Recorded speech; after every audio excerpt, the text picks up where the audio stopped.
Bueno, y nuestro tercer autor, François-Marie Arouet, más conocido como Voltaire, que era el seudónimo con el que escribía, eh, nació un poco antes que Rousseau, 1794, ambos murieron el mismo año, 1778, algo curioso además porque fueron rivales feroces durante sus últimas décadas de vida.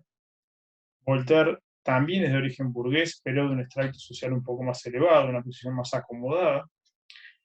Filósofo, escritor, estuvo recluido varias veces en la cárcel de la Bastilla por algunas de sus ideas o por algunos de sus enfrentamientos con nobles y con obispos.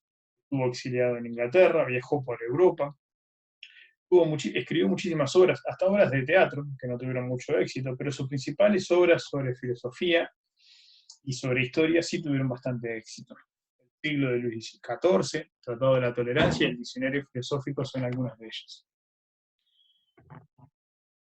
Sobre la tolerancia religiosa y de pensamientos, quizás una de las consecuencias más indelebles que va a quedar el pensamiento de Voltaire en el mundo occidental. Esta idea de que cada uno debería seguir sus propias ideas en materia religiosa y lo demás no debemos, no somos quienes para censurar o para no permitir esto.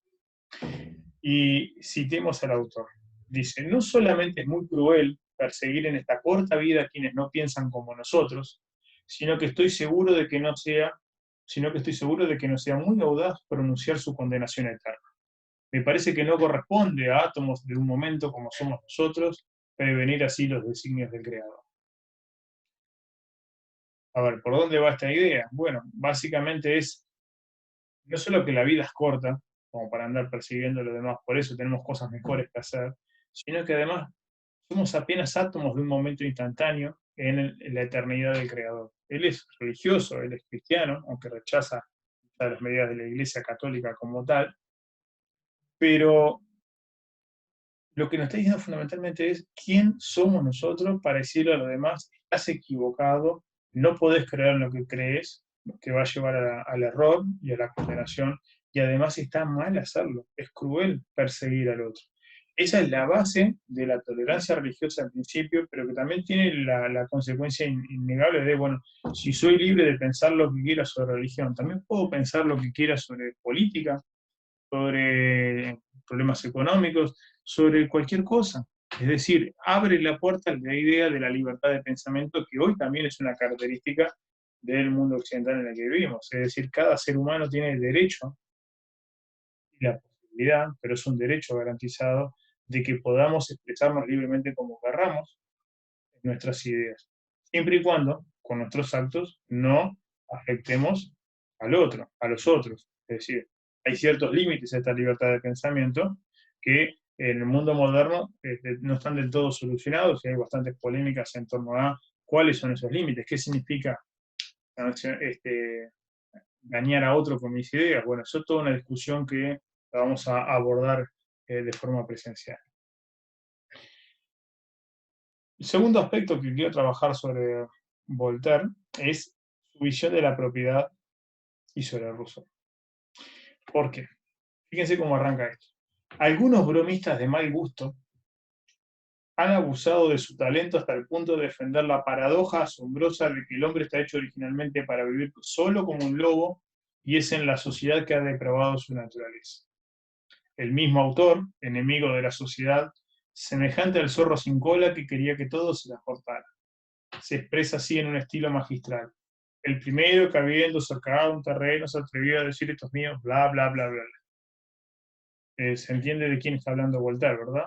Bueno, precisamente el texto que veníamos haciendo referencia sobre la propiedad que hacía Rousseau. Pero fíjense cómo se refiere. Algunos bromistas de mal gusto han abusado de su talento.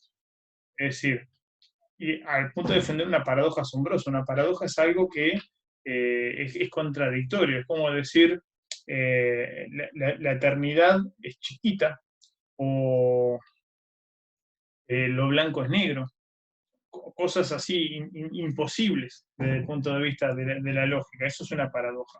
Y a ese nivel dice Voltaire que es lo que plantea Rousseau. Es más, él lo achaca un poco a su egoísmo personal. Dice, semejante al zorro sin cola, quería que todo se la cortara. ¿Por qué? Lo que está diciendo Voltaire es, como Rousseau era un tipo que vivía siempre con 2 pesos y no tenía propiedad, y estaba resentido con los que tenía, quería que nadie la tuviera.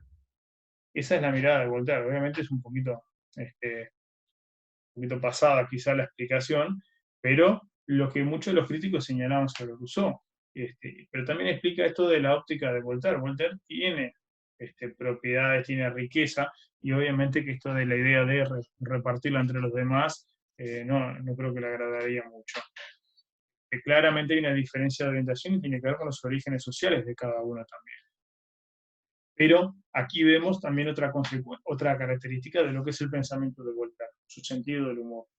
Es decir, permanentemente ironiza y fustiga a sus rivales, ya sea en este caso Rousseau, en otras ocasiones a algún obispo, algún noble o algún miembro del gobierno, con palabras muy ácidas que provocan la risa de quien lo lee, pero también la indignación de quien es víctima de tal ataque.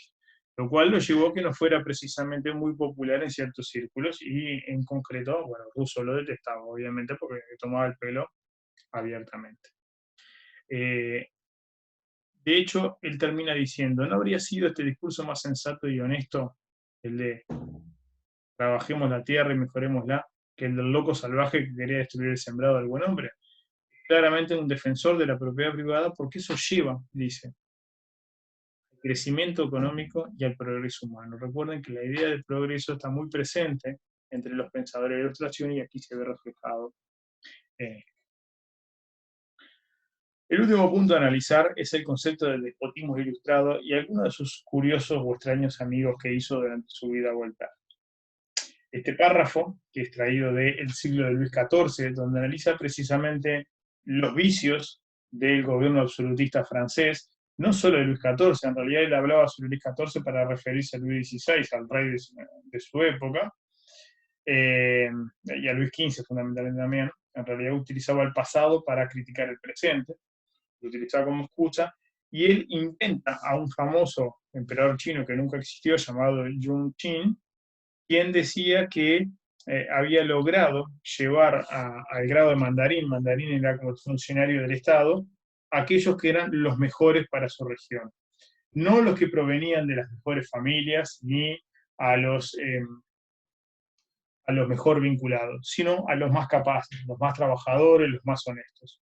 O sea, de vuelta acá vemos la idea de este pensamiento burgués meritocrático de que el llegar al poder tiene que estar reservado para los mejores en cuanto a capacidades y no necesariamente los mejores en cuanto a sus conexiones personales o sus orígenes familiares, que era básicamente la nobleza.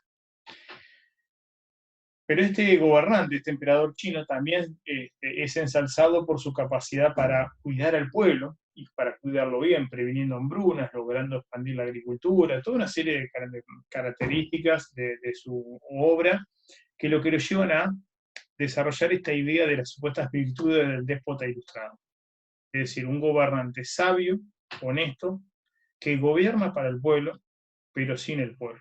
Eso es un déspota ilustrado. Es decir, es tan absolutista como nosotros, pero tiene que estar guiado por el código moral fuerte de gobierno para mis súbditos, no para mí. Esto claramente es, viendo el contexto histórico, una crítica a los reyes de Francia, porque su absolutismo terminaba desembocando generalmente en la tiranía, en el capricho, en la corrupción, como diciendo, los reyes de Francia no gobiernan para el pueblo, sino que gobiernan para sí mismos y para la nobleza que tiene en la corte. Una de las consecuencias de este planteo del llamado despotismo ilustrado, es decir, mantener ciertos rasgos absolutistas pero con ideales de ilustración, es que muchos reyes de la época, de absolutistas como Federico II de Prusia, Prusia es el germen de lo que después sería Alemania, Catalina la Grande de Rusia o María Teresa, emperatriz de Austria, admiraron su obra y llevaron adelante muchos de sus principios, tanto los de Voltaire como de la Ilustración en general. Promover la educación, promover la ciencia, organizar el Estado de forma más racional y promover la racionalidad como hábito y como arte de gobernar, eliminar la superstición, promover cierta tolerancia religiosa, que bueno, en eso hay algunas limitaciones, pero se van a dar. Y digo curiosos, amigos, porque Federico II, de hecho, lo invitó a su corte, donde pasó un tiempo difundiendo sus ideas allí en Prusia, lo cual no impedía que no se pasara peleando con él, porque discutían de prácticamente cualquier cosa y los dos tenían muy mal carácter. Y después terminó siendo invitado por la propia emperatriz de Rusia, Catalina II, llamada la Grande precisamente por los méritos, porque fue una de las mejores gobernantes que tuvo Rusia en la época de los zares, a discutir sus ideas a tal punto que luego de eso, el idioma de la corte del zar y de los nobles rusos hasta la Revolución Rusa de 1917 va a ser el francés. Y es la herencia de estas ideas del despotismo ilustrado que Voltaire va a propagar allí con sus discursos, sus conferencias, sus polémicas, porque le encantaba pelearse con todo el mundo, y va a dejar ese legado de la cultura francesa y sobre todo de la cultura ilustrada francesa en la corte absolutista de Catalina la Grande. Bueno, y con esto terminamos con el tema de los pensadores de la Ilustración. Hasta luego.